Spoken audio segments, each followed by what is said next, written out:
Di sini saya akan menjelaskan bagaimana mendapatkan percepatan gravitasi melalui praktikum yang saya lakukan. Jadi di sini saya mengambil dua contoh melalui dua panjang tali yang berbeda. Kan sebetulnya ada 5 ya. Tapi di sini saya hanya ambil dua ukuran sebagai contoh saja. Yang pertama itu tali 35 cm dan juga tali 20 cm. Jadi nanti di sini kan ada detiknya yang disesuaikan dengan banyaknya gelombang dari ayunannya yang 10 itu. Namun di sini waktu yang saya buat di contoh berbeda dengan waktu yang dimana data aslinya saya peroleh, dimana sudah saya kumpulkan di meja ibu. Dikarenakan saya lupa untuk menangkap gambar daripada data saya tersebut, sehingga saya lupa berapakah waktu yang dibutuhkan. Jadi di sini saya memanfaatkan video yang sudah saya rekam. Saya melihat detik ayunannya dan saya menggunakan stopwatch sambil memperhatikan video tersebut, dan saya mendapatkan saat mengayunkan tali 35 cm saya mendapatkan 12,3 sekon, dan untuk tali 20 cm saya mendapatkan waktu 9,3 sekon. Dan ini pastinya hanya aproksimasinya saja karena pasti berbeda dari yang ada di data saya. Nah, jadi bagaimana sih cara mendapatkan percepatan gravitasinya? Pertama, waktu ini itu adalah T atau waktu T kecil. Ini juga T kecil. Nah, pertama kita harus cari dulu periodenya T besar, dengan cara membagikan waktu dengan 10. Misal yang T di saat talinya panjangnya 35 cm, tinggal bagikan saja waktunya dengan 10. Nah, ini kan 12,3.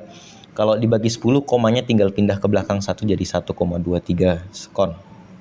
Ini untuk tali yang 35 cm. Dan untuk yang tali 20 cm itu juga sama. Ini pindah ke belakang jadi 0,93. Ini anggap ada nolnya di depan. Ini untuk tali yang 20 cm.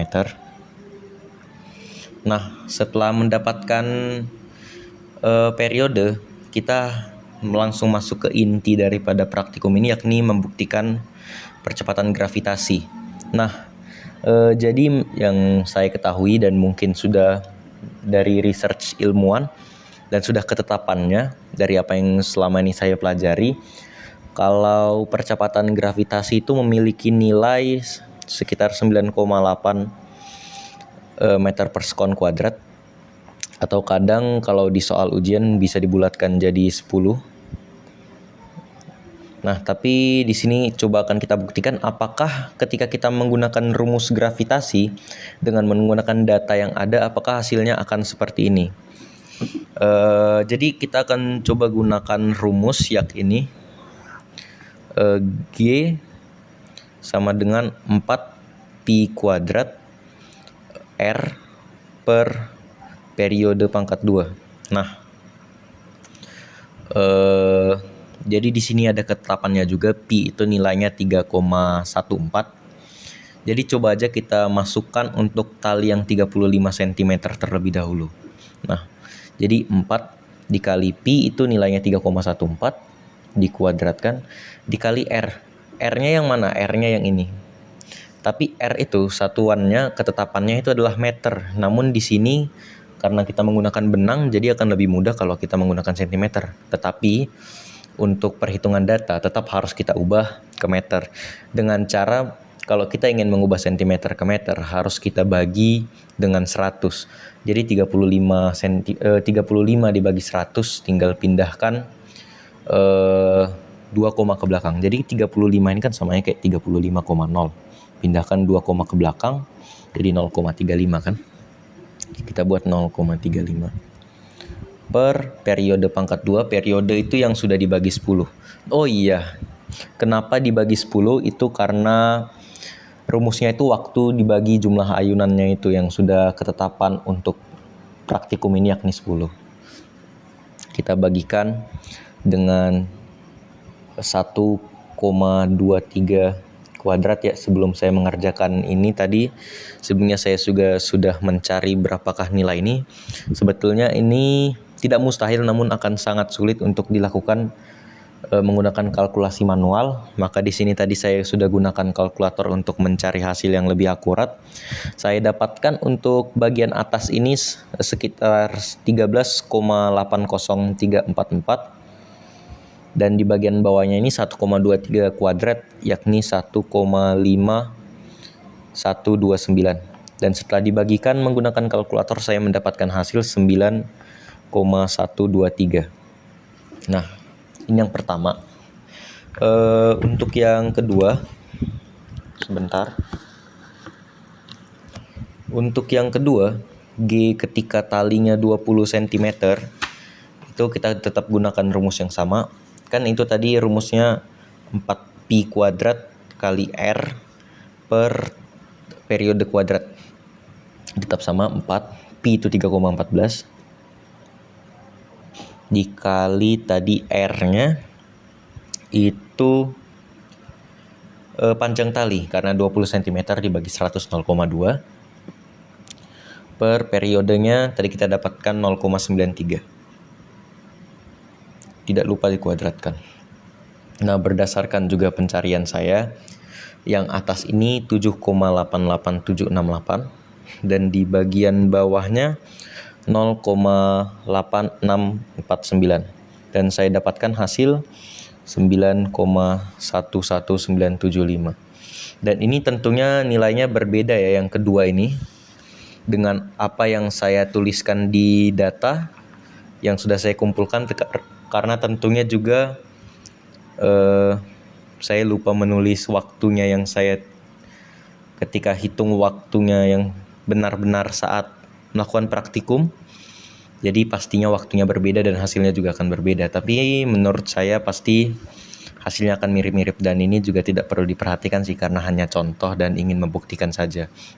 Nah, tapi kan dari kedua hasil ini kita dapatkan kalau dia cuma 9,1. Seharusnya G yang benar, yang berdasarkan penelitian dan sudah ketetapan, itu 9,8. Mengapa hal ini bisa terjadi? Mengapa berbeda gitu? Sudah pasti ini masalah waktu stopwatch ya. Ketika kita mengayunkan 10 kali kan kita memutar waktu. Jadi kalau seberapa yakin pun kamu waktu yang kamu pencet di stopwatch itu sudah benar, tapi kalau hasilnya nggak 9,8, berarti salah. Kenapa? Karena 9,8 ini sudah ketetapan. Ya, kita kan tidak bisa menyangkal apa yang sudah dikatakan oleh ilmuwan kita, 9,8. Jadi perlu kita sadari kalau kita dapatkan hasil yang berbeda dari 9,8, berarti mungkin kita akan melakukan sedikit kesalahan pada perhitungan waktu. Jadi pasti salah waktu. Jadi untuk mendapatkan hasil yang akurat memang diperlukan stopwatch yang lebih canggih atau alat menghitung waktu yang lebih canggih untuk mendapatkan hasil yang akurat dan sesuai dengan nilai aslinya. Jadi apa sih yang dapat kita simpulkan?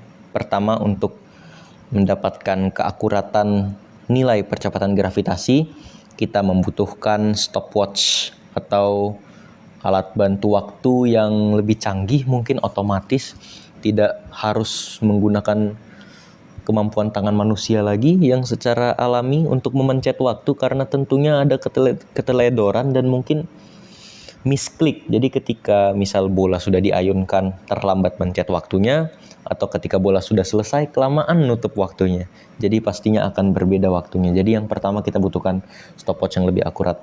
Itu bukan kesimpulan sih, itu saran ya, maafkan saya. Jadi kalau kesimpulannya itu yang pertama, dapat kita lihat kalau kita rata-ratakan kan 9,1, dan juga yang satu lagi nih 9,1 sekitaran. Jadi kalau kita rata-ratakan pasti hasilnya juga 9,1 dong. Dan aslinya ini 9,8.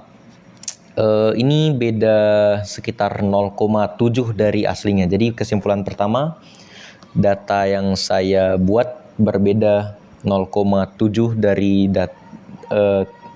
nilai percepatan gravitasi yang sesungguhnya. Namun ini cuma contoh. Saya ingat kalau di data yang saya kumpulkan itu berbeda 1. Jadi datanya itu rata-ratanya 8,8, namun aslinya 9,8, jadi beda 1. Dan yang kedua, kesimpulan yang dapat saya berikan, setiap panjang talinya berkurang, maka waktu ayunannya juga akan berkurang walaupun jumlah ayunannya sama. Jadi ketika panjang talinya, contoh ini kan 35 panjang talinya ya kan. Nih 35. Waktunya 12,3. Namun ketika panjangnya turun, waktunya juga turun. Walaupun mereka ini sama-sama memiliki jumlah ayunan yang sama. Jadi itulah dua kesimpulannya. Pertama, data saya memiliki nilai rata-rata percepatan gravitasi 9,1 yang dimana berbeda 0,7 dari data asli. Dan yang kedua, semakin panjang tali, semakin banyak pula waktu yang diperlukan untuk beban mencapai 10 kali ayunan. Kira-kira itu saja yang dapat saya sampaikan. Kiranya apabila ada kesalahan pada penjelasan saya dapat dikoreksi. Terima kasih, Bu.